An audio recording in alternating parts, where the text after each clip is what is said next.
네, 안녕하십니까. 반갑습니다. 이번 영상에서는 톤 살펴보겠습니다. 시청하시기 전에 구독과 좋아요 한 번씩만 부탁드립니다. 그리고 저한테 문자로 숫자 1 남겨주신 분들 제가 9월 16일에 던 프로토콜 코인 추천드렸습니다. 1차 목표가로만 전량 매도하셨다고 하더라도 순수익 기준으로만 94% 이상 달성하셨을 겁니다. 수익 다시 한번 축하드리면서 오늘 영상 시작하겠습니다.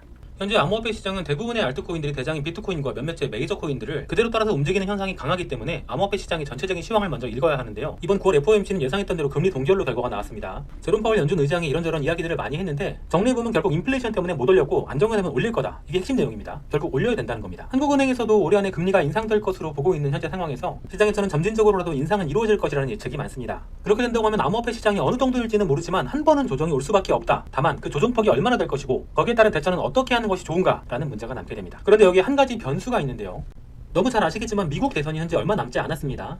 그런데 바이든 대통령의 지지율이 갈수록 낮아지고 있죠. 지난 12일에 메카시 하원 의원이 바이든 대통령에 대해서 탄핵 조사까지 지시하면서 지지율이 더 낮아졌다는 분석입니다. 그에 반해 경쟁자인 트럼프 전 대통령은 공화당 후보 경선에서의 지지율이 압도적으로 높은 상황인데다 전국 유권자 대상 지지율 조사에서 59%포인트라는 과반수가 넘는 지지율 조사 결과가 나온 상황입니다. 게다가 바이든 대통령의 경제정책에 지금 미국 국민들의 불만이 굉장히 높은 상황인데요.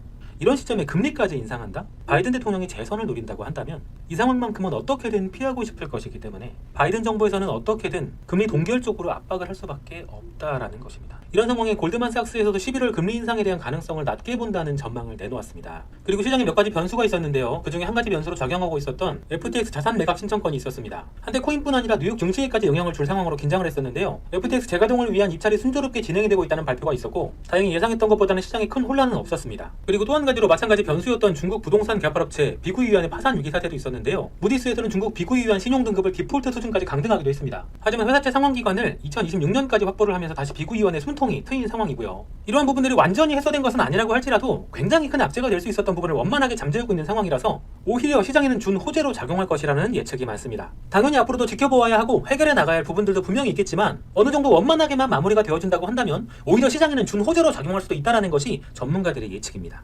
이런 상황들을 종합적으로 정리해보면 현재 시장에 압박을 가할 요소들이 하나하나 정리가 되어가고 있기 때문에 10월, 11월, 12월 금리 인상에 대한 부분만 어느 정도 시장이 감당할 수준으로 정리만 되어준다고 하면 올해 암호화폐 시장의 전망이 나쁘지만은 않다 생각해볼 수 있겠습니다. 여기에 추가적으로 기대해볼 만한 호재들은 벌써 내년으로 다가온 비트코인의 네 번째 반감기가 한 가지가 있고요. 다음 달로 결과가 미뤄졌던 현물 ETF 심사 한 가지가 있습니다. 비트코인 반감기에 대해서는 이미 너무 다들 잘 아실 것이라서 부가 설명은 하지 않겠습니다. 이번 반감기에도 큰 상승이 예상이 되다 보니 이미 올해 하반기부터는 내년의 상승을 예상하는 매수세들로 일부분 선상승이 있을 것이라고 봅니다. 또 현물 ETF 같은 경우도 이미 잘 아실 텐데요. 10월달로 결과가 미뤄졌을 뿐 시장에서는 이미 승인이 될 것을 거의 기정사실로 받아들이는 상황입니다. 대표적으로 블랙록을 비롯한 여러 가지 현물 ETF가 있죠. 10월에 예상대로 승인이 된다고만 하면 어마어마한 금액이 암호화폐 시장에 유입이 될 것이고 이에 따른 그 파급효과 역시 어마어마할 것으로 보고 있습니다. 이런 상황에서 비트코인이 큰 움직임 없이 횡보하는 것처럼 보이셨을 수도 있겠지만 자세히 들여다보면 중간중간 빅쇼를 통해서 사실은 물량을 엄청나게 모아가는 세력들이 있다는 것도 확인해볼 수가 있는데요. 이런 엄청난 자금력을 동원하면서 이렇게까지 비트코인을 매집하고 있다는 것은 그 세력들이 원하는 분명한 목표가 있다는 것을 알려주는 것입니다. 자, 그럼 다가오는 10월 현물 ETF 승인 그리고 연말까지 금리 인상 또는 동결 그리고 비트코인 반감기를 앞둔 선상승까지 예상되는 이런 상황에 과연 어떤 포지션을 잡고 어떤 플랜으로 준비를 해야 하는가 이것이 가장 중요한 점이 아니겠습니까? 지금 비트코인이 힘을 비축하면서 강한 상승 랠리를 이어갈 준비를 하고 있다. 자신있게 말씀을 드리면서 암호화폐 시장의 특성상 대장을 따라가는 알트코인들 역시 이런 상승 랠리에 큰 움직임을 보여줄 수밖에 없다라는 것입니다. 때문에 이러한 때에 알트코인들의 제대로 된 맥점을 잡을 수만 있다면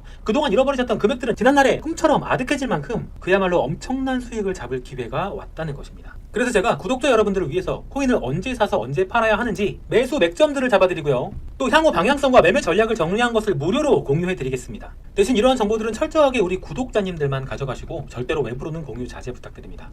매매 전략과 코인 정보 받으시는 방법은 간단합니다. 구독과 좋아요 눌러주시고 지금 하단에 보이는 전화번호 문자 숫자 1 남겨주시면 급등할 코인들 초보가 잡아도 부담없고 매도 타이밍을 살짝 놓친다고 해도 손실까지는 보지 않을 만한 맥점으로 잡은 고급 정보 챙겨드리겠습니다. 그리고 저한테 문자로 숫자 1 남겨주신 분들 제가 9월 16일에 던 프로토콜 코인 추천드렸습니다. 매수가에 손절가, 목표가까지 잡아드렸고요. 목표가 달성 시 50% 매도, 이후에 잔량은 자율 매도하시라고 남겨드렸습니다. 던 프로토콜 540원 이상까지 상승해서 매수 추천가 대비해서 순수익으로만 200% 달성했습니다. 목표가에 전량 매도하셨다고 하더라도 순수익으로만 94% 이상 달성하셨을 겁니다. 다시 한번 수익 축하드리고요. 이렇게 급등할 종목들 받아보기 원하시는 분들은 구독과 좋아요 꼭 눌러주시고 문자로 숫자 1 남겨주시면 제가 단기적으로 급등할 만한 종목들 챙겨서 보내드리겠습니다. 제가 추천드리는 단기 급등주로 자금도 넉넉히 준비해두시고 경험도 쌓으셔서 이번 상승 랠리에는 꼭 기회 놓치지 마시고 같이 큰돈 버셨으면 좋겠습니다. 영상 시청해주셔서 감사합니다.